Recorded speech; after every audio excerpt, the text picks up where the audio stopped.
السلام عليكم. بسم الله الرحمن الرحيم. النهارده هنعمل فيديو مختصر، فيديو كامل عن طريقة حل مكعب روبيك 3 في 3. وفي ناس بيطلقوا عليه مكعب السحري، وهو بيطلق عليه 3 في 3 ليه؟ لأن الوش هتلاقيه 3 مربعات في 3 مربعات، يعني الوش الواحد فيه 9 مربعات، وهو المكعب عبارة عن 6 أوجه. يعني عايزين نشرح ليكم يعني حاجات مهمة في المكعب، علشان دي بتساعد على ان انت تحل بسرعة وتفهم بسرعة طريقة الحل. فالمكعب عبارة عن 6 أوجه، وكل وجه فيه مركز. المركز ده فيه يعني المكعب فيه 6 مراكز.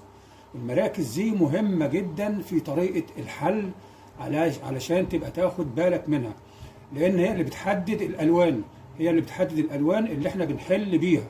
وكمان بيبقى المركز ده ثابت ما بيتحركش، يعني مع المكعبات التانية، مع باقي المكعبات، لكن المراكز ديت بتبقى ثابتة ما بتتحركش، وبيبقى لونه لون واحد فقط اهو، لانه في المنتصف وثابت، فبياخد لون واحد فقط.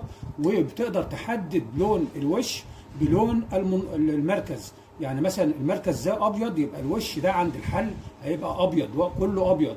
طب المركز ده ازرق، هيبقى الوش ده ازرق. الوش ده المركز ده مثلا اصفر، هيبقى الوش ده اصفر. يبقى انت بتعرف لون الوش من لون المركز.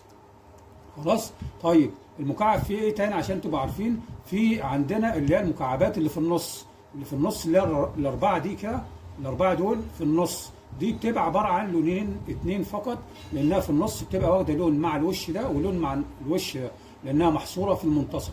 طيب الاركان ديت اللي هي اسمها الزوايا، دي بتبقى عباره عن 3 الوان، لان هي في الزاويه، فالزاويه دي واخده وش مع الوش اللي فوق والوش اللي في الجنب والوش اللي الناحيه دي، فبتبقى 3 الوان، وبتتحرك دايما، بتبقى هي ثابته في المراكز. يعني لو اتحركت هنا تتحرك هنا، تتحرك هنا، تتحرك في الزوايا فقط. وهنا ده برضو اللي هو في المنتصف ده بيتحرك في المنتصف فقط. خلاص. اما المركز ما بيتحركش. طيب طريقة الحل بقى، خد بالك ركز معايا. هو الفيديو ممكن يكون هيطول شوية، لان ده حل كامل من الالف للياء للمكعب، وده اعتقد ان هو بيبقى اسهل ليك واوفر، لان انت لو اخدت فيديوهات مقطعة ممكن تعمل لك شوشرة وبلبلة، وممكن ما توصلش للحل النهائي بسرعة، وهتضطر ان انت تاخد وقت اكبر ومجهود اكبر. فالفيديو الكامل بيبقى اسهل وابسط، مع انه بالرغم ان هو مثلا بتبقى مدته طويله شويه. فركزوا معانا علشان نعرف نحل المكعب بمنتهى السهوله. المكعب عشان تحله طبعا بنستخدم المراكز زي ما احنا قلنا. المركز اللي هو في المنتصف ده، يعني كل وشين مع بعض او مركزين مع بعض عكس بعض، يعني مثلا الاصفر عكسه الابيض اللي هو مقابل ليه على طول، زاويه 180 درجه. هو دول اللي بيتحلوا مع بعض، سواء دول الازرق مع الاخضر، او مثلا الاحمر مع المعاكس ليه البرتقاني. المهم بناخد مركزين 2 نحل بدايه الحل بتاعه مكعب روبيك. طيب هنختار مثلا هنعمل مثلا، عايزين نحل الوش الاولاني. الوش ده هيبقى لونه ايه؟ لونه احمر، اللي هو لون المركز. طيب هل بنبدا الحل من هنا على طول؟ لا، بنبدا الحل الاول من الوش المقابل ليه، اللي هو العكس ليه، اللي هو البرتقاني. خلاص. يبقى نعكس كده اهوت، نخلي البرتقاني لفوق ونبدا الحل. نعمل ايه؟ في حاجه اسمها الورده البرتقالي، الورده الايه؟ البرتقاني. ليه بنسميها الورده البرتقاني؟ لان لون المركز برتقاني، لكن الورده هتبقى فين؟ هنا في المنتصف، في الاربع زوايا، الاربع مربعات اللي هم في المنتصف، اللي هو ده وده وده وده. طيب بيبقى لونهم ايه؟ بيبقى لونهم لون احمر، اللي هو اللون اللي احنا عايزين نحله ونخلي الوش كله احمر. لكن احنا بنبدا بالعكس في الحل، ان احنا نعمل الورده اللي هي البرتقاني، دي المركز يبقى برتقاني، لكن المربعات الاربعه دول بيبقوا احمر، اللي هو لون الوش اللي احنا عايزين نحله. خلاص. فاحنا نثبت كده اهو على اللون البرتقاني، نثبت المكعب على اللون البرتقاني اهوت، ونبدا ندور على اللون الاحمر عشان نحطه هنا وهنا وهنا وهنا. يبقى ندور على اي مربع احمر في المنتصف ونجيبه هنا الاول. نبدا ندور في الجناب اهو. هنا مثلا في مربع احمر اهوت عايزين نجيبه. دايما قلنا نركز ان احنا وضع المكعب يبقى البرتقاني لفوق، يعني ما اقلبوش كده، ما اعملوش كده، لا يبقى لفوق كده اهوت. واجيب انا احرك الاحمر ده اهو لف هاي تمام كده. راحت جايه فين؟ جنب البرتقاني. خلصنا اول واحده. طب عايزين دي برضو حمراء ودي حمراء ودي حمراء، ندور على مربع في المنتصف احمر. هنا مثلا اهو تحت اهوت. طب نجيبه هنا فوق ازاي؟ ده تحت اهوت، نجيبه هنا فوق ازاي؟ اهو نروح جايين لافين كده اهو، موقفينه كده اهوت. نخلي البرتقاني فوق دايما، ده بقى الاحمر فوق، ونقلب كده راح جاي جنب الايه؟ البرتقاني. يبقى احنا حلينا اتنين. طب فاضل واحد والتاني. ندور على واحد تاني اهوت اهو في المنتصف اهوت. نجيبه ازاي هنا او هنا؟ ان احنا نجيب نلف كده اهو. احنا عايزين مثلا نجيبه هنا، نروح جايين لافين ده واقف اهوت، نروح لافين ده كده بقى ده على خط واحد كده، بقى على خط واحد كده. نروح قلبين كده اهو بقى جه جنب الايه؟ البرتقاني. يبقى حلينا ثلاثة. فاضل الرابعة. ندور على المكعب الأحمر الثاني اللي في المنتصف في الجناب الأول. لو ما فيش في الجناب يبقى نلاقيه تحت أهو أهوت. طيب نجيب اللي تحت ده، عايزين نجيبه هنا، يعني هو هنا أهوت، عايزين نجيبه هنا. نجيبه إزاي؟ إن إحنا جايين نروح جايين من تحت كده أهوت لافين أهوت، بحيث تبقى دي دايرة واحدة. إحنا عايزين نجيبه هنا المربع أهوت، عايزين نجيبه هنا، يبقى دي دايره واحده. هنا نروح لافين اهوت كده اهو. راحت جايه فين؟ جنب البرتقاني كده. عملنا الورده البرتقاني هنا، المنتصف برتقاني والاطراف حمراء، احمر احمر احمر احمر. خلاص دي اول حاجه، اول خطوه. طيب الخطوه اللي بعدها ان احنا هنظبط الالوان اللي في الجنب. الالوان اللي في الجنب هنا الاحمر، يعني الاربع الوان الحمر دول لهم الوان في الجنب.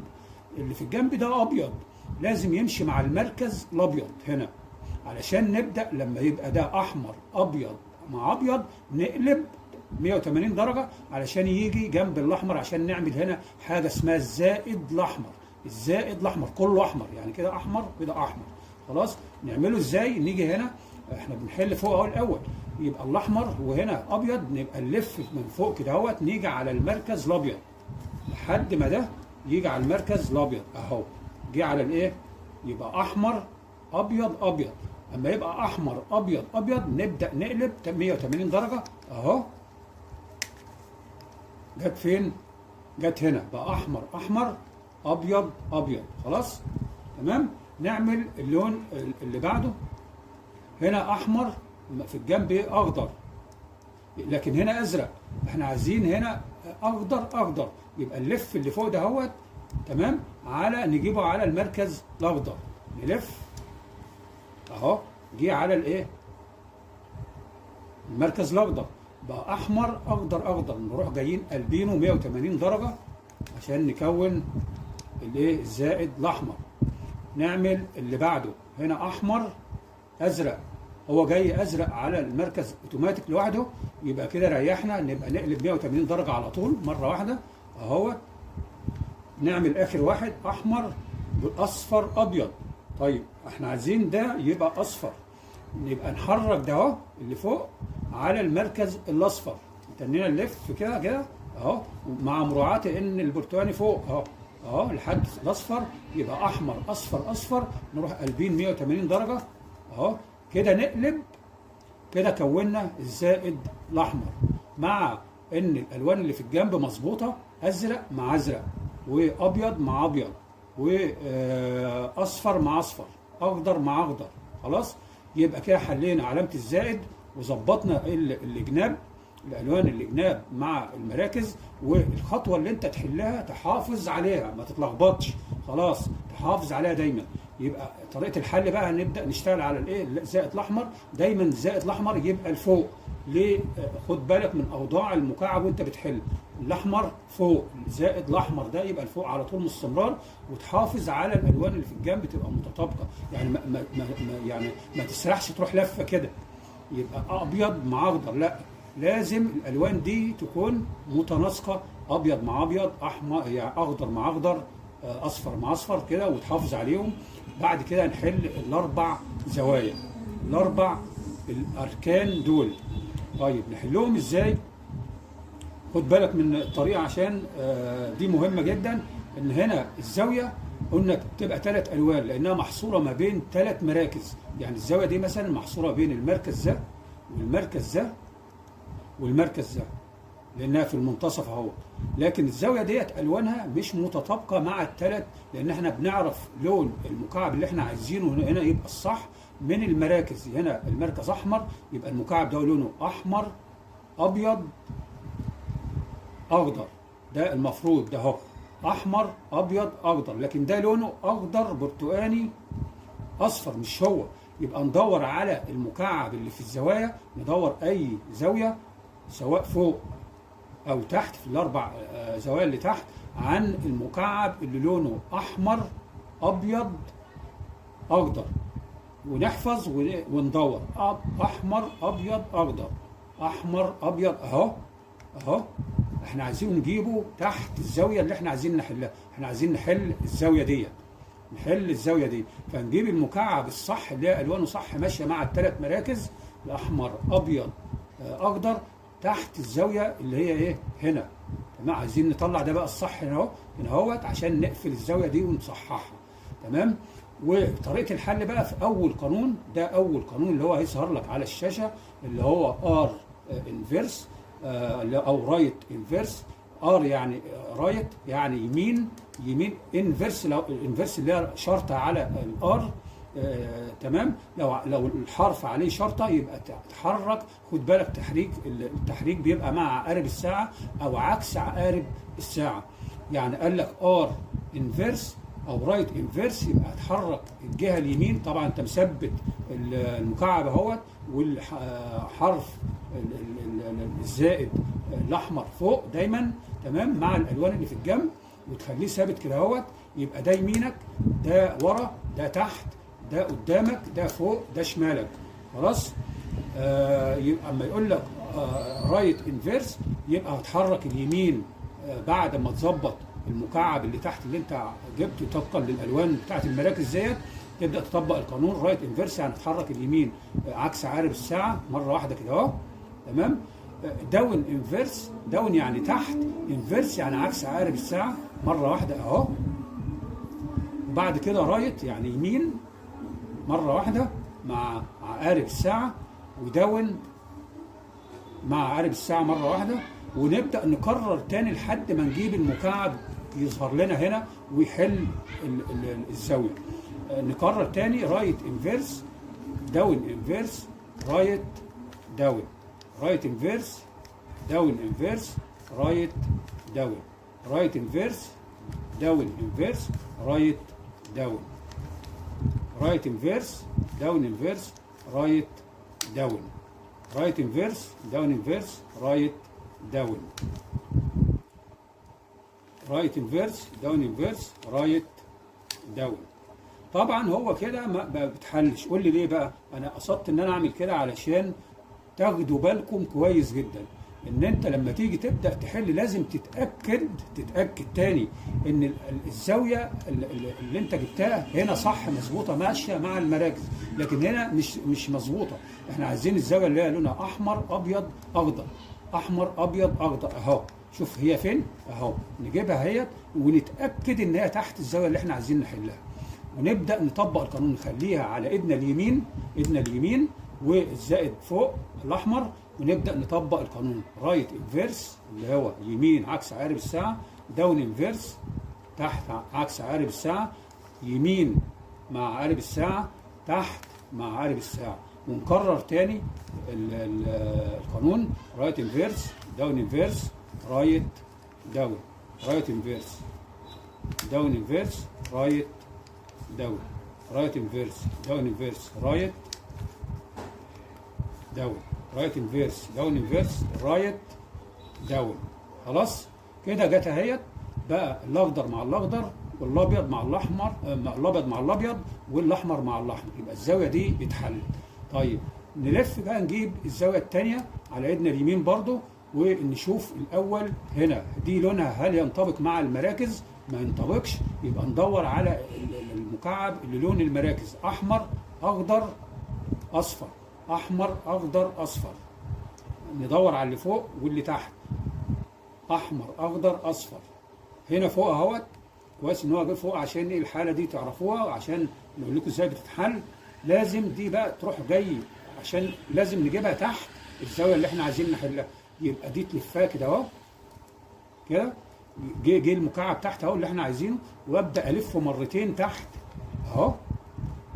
وما انساش حاجه تانية، ان انا لما لفيت الاحمر ده نزل لتحت، يبقى الزائد الاحمر اختل، هنا بقى برتقاني كده، يبقى لا يمكن يتحل لو انا ما رجعتش تاني بالاحمر. يبقى لازم ارجع بالاحمر كده اهوت علشان احافظ على الزائد الاحمر والالوان اللي في الجنب. خلاص، وابدا ااكد تاني الزاويه اللي انا جبتها، اللي انا كنت جايبها، كنت عايزينها لونها ايه، مثلا احمر اخضر اصفر، احمر اخضر اصفر اهيت، احمر اخضر اصفر. تحت المراكز احمر اخضر اصفر. خلاص، يبقى اتاكدت من الزاويه انها جت في المكان الصح تحت الزاويه المظبوطه. ابدا انفذ القانون برضو اللي هو رايت انفيرس داون انفيرس رايت داون، رايت انفيرس داون انفيرس رايت داون، رايت انفيرس داون انفيرس رايت داون، رايت انفيرس داون انفيرس رايت داون، رايت انفيرس داون انفيرس رايت داون، رايت انفيرس داون انفيرس رايت داون، رايت انفيرس داون انفيرس رايت داون. يعني ما تزهقش لو خدت منك خطوات كتير كده اتحلت اهيت. بقى الاصفر مع الاصفر، والاخضر مع الاخضر، والاحمر مع الاحمر. يبقى احنا حلينا الزاويه دي والزاويه دي، فاضل الزاويه دي والزاويه دي. نروح جايبينها برضو على يميننا كده اهوت، ونشوف الزاويه دي المفروض لونها ايه، نمشي مع المراكز اللي هي محصوره ما بينها احمر اصفر ازرق، لكن دي الوانها مختلفه. نبقى نشوف احمر اصفر ازرق، احمر اصفر اهيت. نبدا نلفها ونجيبها تحت الزاويه اهوت، ونبدا نطبق نفس القانون، رايت انفيرس داون انفيرس رايت داون، رايت انفيرس داون انفيرس رايت داون، رايت انفيرس داون انفيرس رايت داون. خلاص كده اتحلت اهيت. يبقى احنا حلينا 3 زوايا. مع المحافظه تاني، انا بقول تاني دايما الزائد الاحمر يبقى لفوق. خلاص، نبدا نلف نجيب الزاويه اللي بعدها اهو كده. شوف اللفه اللي انا عملتها دي غلط، اللفه اللي انا عملتها كده عشان نجيب الزاويه ونحلها غلط. ليه بقى؟ عملت خلل في الالوان اللي في الجنب كده غلط. لازم نرجع تاني ونأكد الالوان اللي في الجنب. انا بلف المكعب كله، يبقى انا بلف المكعب كله كده علشان احافظ على الالوان اللي في الجنب دي. تمام؟ الاخضر مع الاخضر، الاصفر مع الاصفر، ده مهم جدا، والزائد الاحمر فوق. يبقى هنا بلف انا المكعب كده قدامي كله، والزاويه بجيبها قدامي. هنا الزاويه دي الاخيره المفروض لونها ازرق احمر ازرق ابيض، احمر ازرق ابيض. هي جايه لنا جاهزه اهي تمام تحت الزاويه. نبدا نطبق القانون، رايت انفيرس داون انفيرس رايت داون، رايت انفيرس داون انفيرس رايت داون، رايت انفيرس داون انفيرس رايت داون، رايت انفيرس داون انفيرس رايت داون، رايت انفيرس داون انفيرس رايت داون. خلاص كده اتحلت. يبقى احنا حلينا ال4 زوايا. الوش ده كله بقى احمر تمام. وانشأنا حرف التي. حرف التي اللي هو ايه؟ هنا ابيض مع المركز ابيض، حرف التي ابيض. وهنا حرف التي الاخضر مع المركز، هنا حرف التي الاصفر، هنا حرف التي الازرق. تمام؟ وحافظ عليهم ما يتلخبطوش. كده خلصت الوش ده. ابدا اقلب بقى 180 درجه كده اهوت على الوش المعاكس ليه اللي هو البرتقاني اللي احنا كنا بدانا الحل بيه الاول. خلاص، علشان ايه بقى؟ علشان احل الصف الثاني اللي في النص. احل الصف الثاني اللي في احل ال4 زوايا اللي في النص اهو. خلاص. طيب المراكز دي ثابته لانها ماشيه مع حرف التي. انا عايز احل اللي هي الزوايا اللي في النص ال4 دول. طيب الزاويه قلنا بتبقى لونين. بحدد لون الزاويه ازاي؟ يعني انا مثلا عايز احل الزاويه دي، بعرف اللون ده المكعب ده المفروض يبقى لونه ايه من المراكز. المحصوره ما بينه ده اصفر ازرق، يبقى ده القطعه دي المفروض لونها اصفر ازرق. طيب هل دي برتقاني ابيض؟ غلط، انا عايز القطعه اللي هي اصفر ازرق، واجيبها فين؟ اجيبها فوق الاصفر اللي هو في اليمين.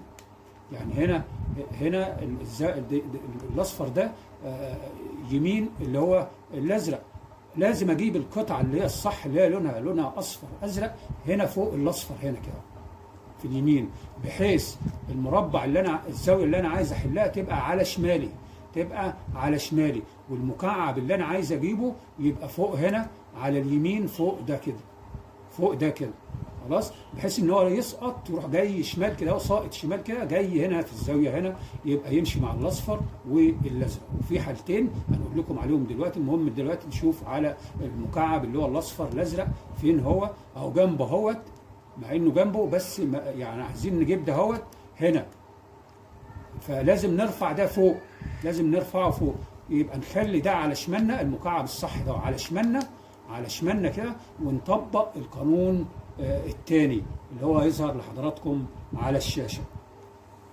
القانون ده اللي هو اب انفيرس، اللي هو نلف فوق عكس عقارب الساعة، ليفت انفيرس يعني شمال عكس عقارب الساعة، اب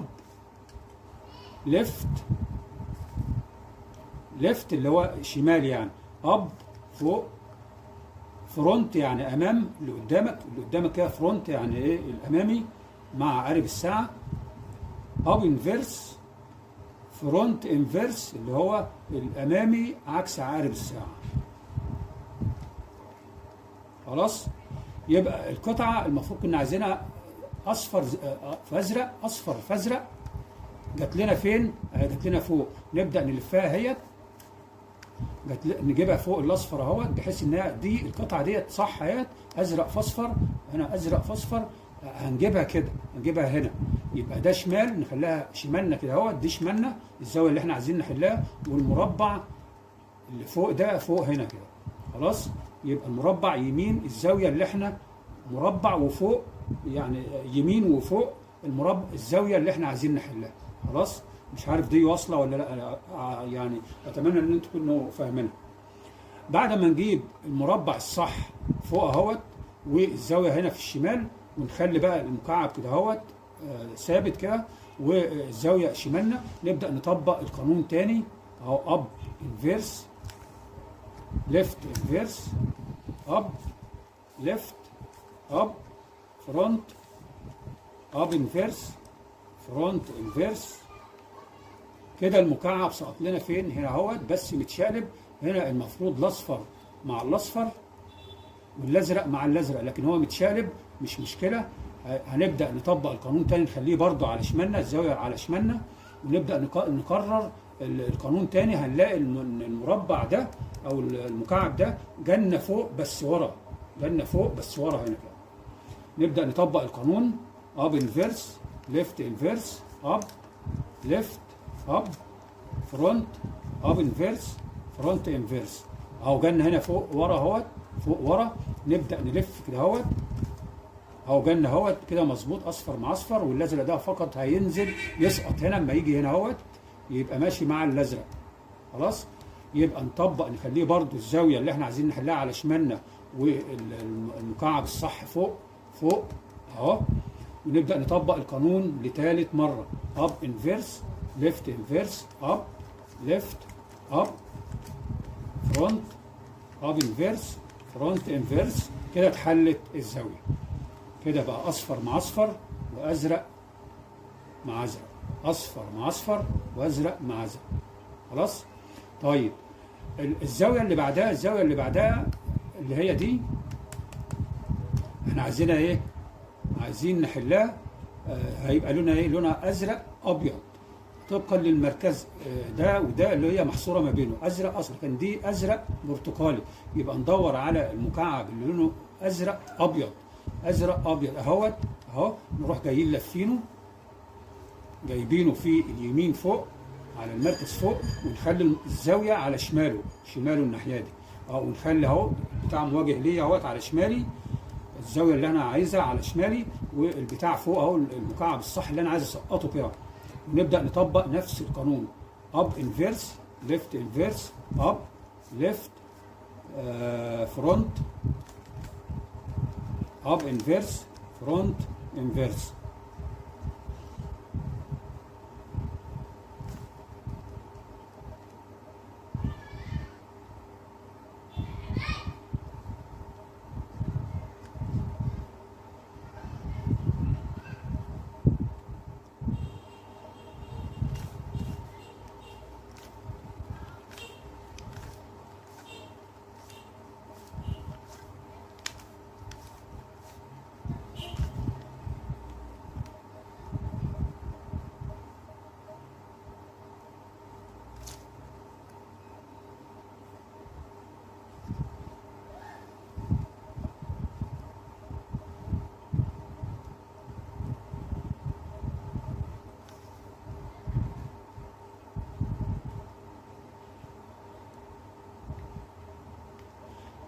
كده نحل بقى الزاويه اللي بعدها. الزاويه دي مثلا المفروض تبقى لونها ازرق ابيض، اللي هو المراكز المحصوره ما بينها ازرق ابيض، لكن ده برتقاني ابيض.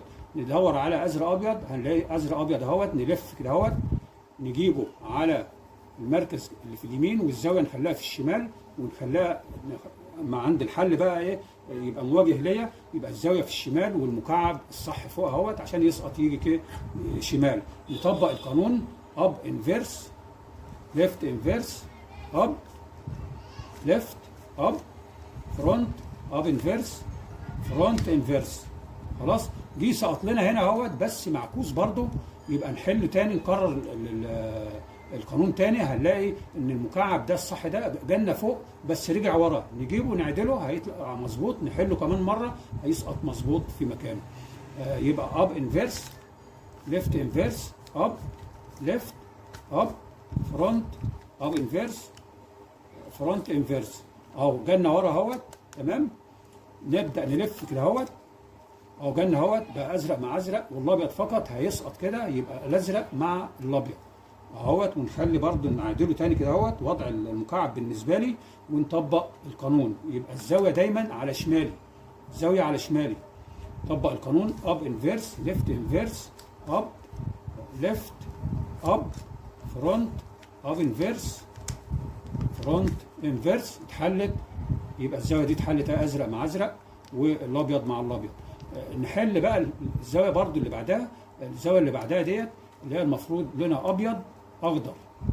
ابيض اخضر فين؟ ابيض اخضر، ابيض اخضر، ابيض جنبها اهيت، جنبها بس متشقلبه. عايز اطلع بقى دي فوق هنا عشان اسحبها واخدها هنا في المكان الصح. اروح جاي مخلي الزاويه الصح ده على شمالي برضو، واروح مطبق نفس القانون اب انفيرس، ليفت انفيرس، اب، ليفت، اب، فرونت، اب انفيرس، فرونت انفيرس. كده هتلاقي المكعب طلع فوق اهوت اخضر ابيض. ابدا اسحبه كده اهوت، الفه كده، هنا بقى ابيض مع ابيض، والاخضر فقط هينزل كده، هيبقى ماشي مع الابيض والاخضر. نبدا نظبط المكعب ونخلي الزاويه على شمالنا اللي احنا عايزين نحلها، والمكعب فوق اهوت. نبدا نطبق القانون تاني اب انفيرس، ليفت انفيرس، اب، ليفت، اب، فرونت، اب انفيرس، فرونت انفيرس. كده اتحلت ابيض مع ابيض، اخضر مع اخضر. خلاص يبقى كده احنا حلينا الاربع زوايا. تعرفهم ازاي؟ ان هنا ده بقى اصفر اصفر، ازرق ازرق، ابيض ابيض، اخضر اخضر، اصفر اصفر، والوش ده احمر اهو كله.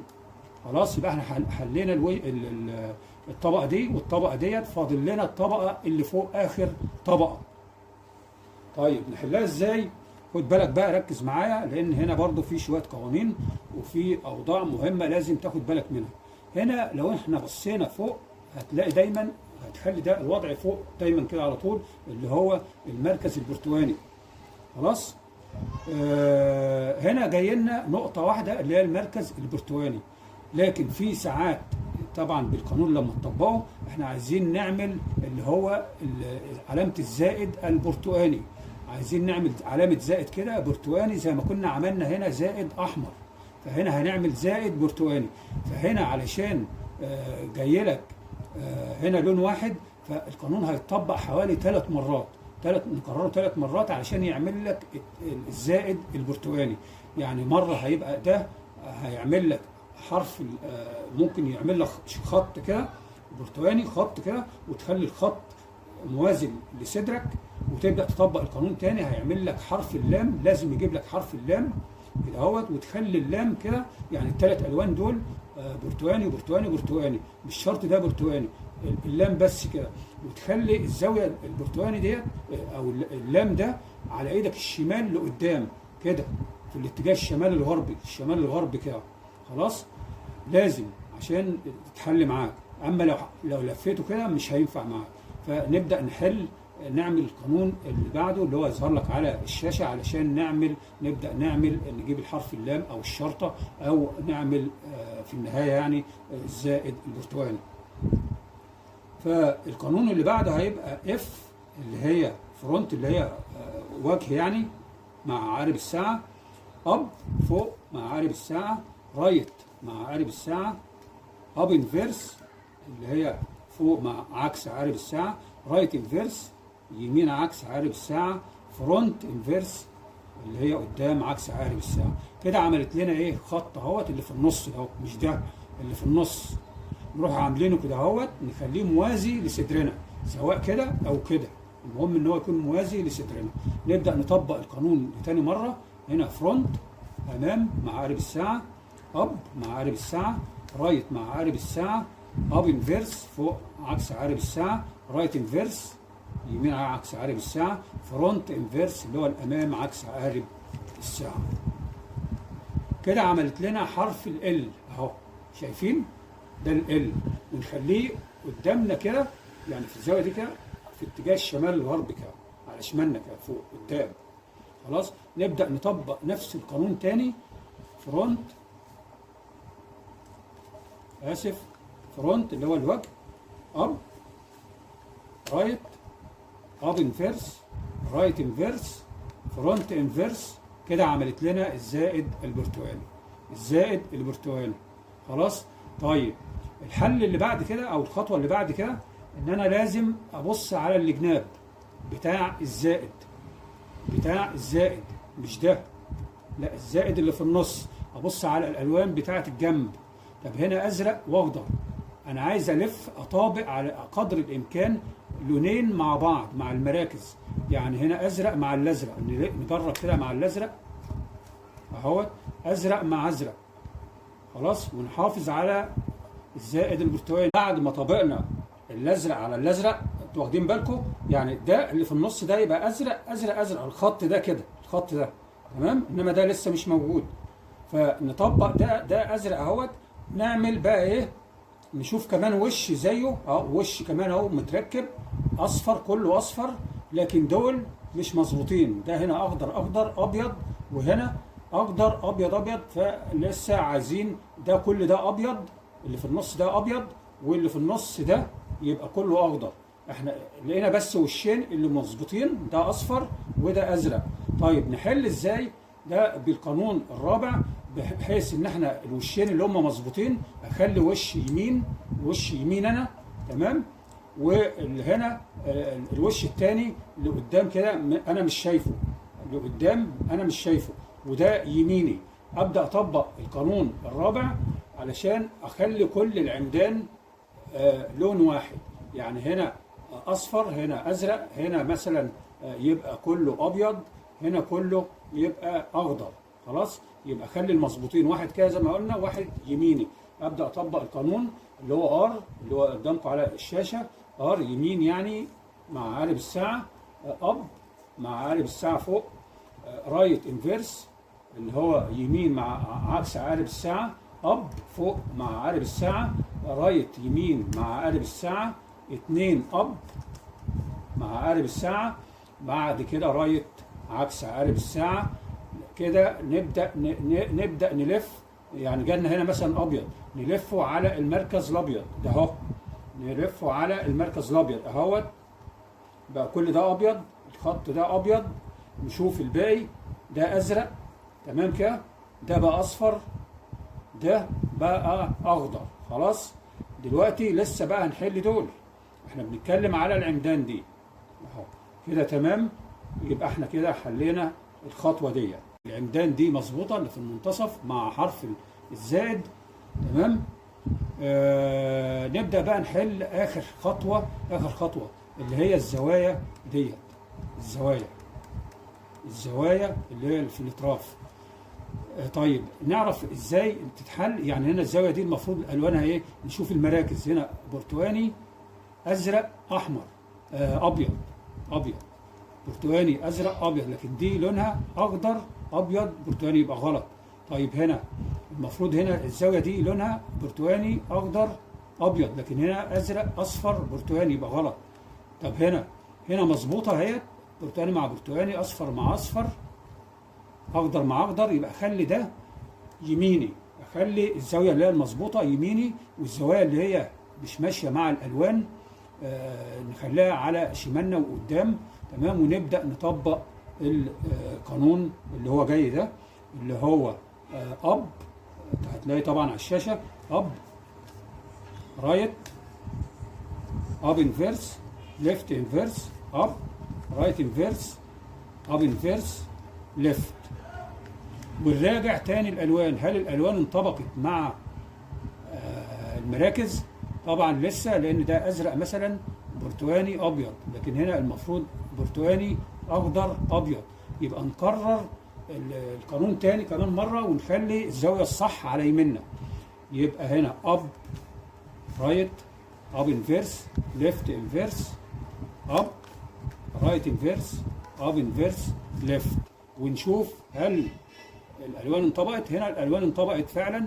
هنا الزاويه دي مثلا اخضر ابيض احمر، هنا اخضر ابيض برتقاني، قصدي برتقاني اخضر ابيض، هنا فعلا برتقاني اخضر ابيض، يبقى مظبوطه.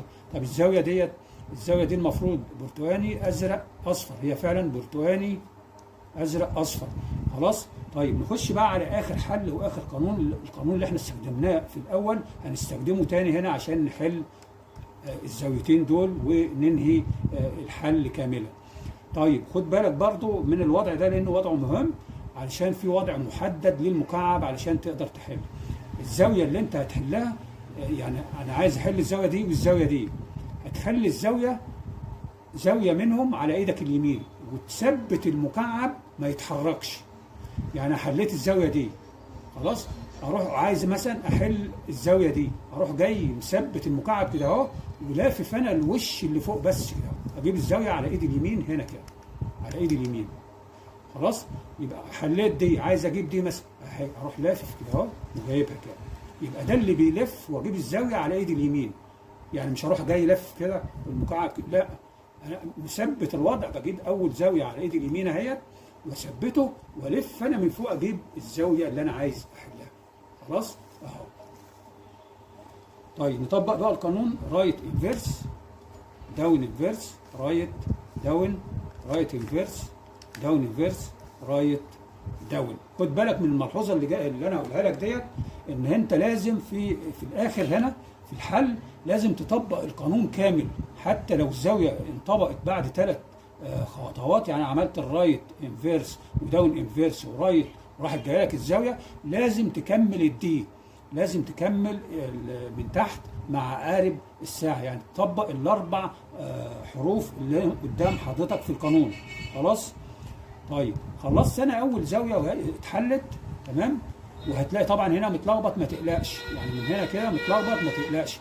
المهم ان انت تثبت المكعب كده وتلف، تجيب الزاويه اللي باقيه اللي هي عايزه تتحل اهي تحطها مكانها يمين اهيت يمين، وتبدا تطبق القانون رايت انفيرس داون انفيرس رايت داون، رايت انفيرس داون انفيرس رايت داون، رايت انفيرس داون انفيرس رايت داون، رايت انفيرس داون انفيرس رايت داون.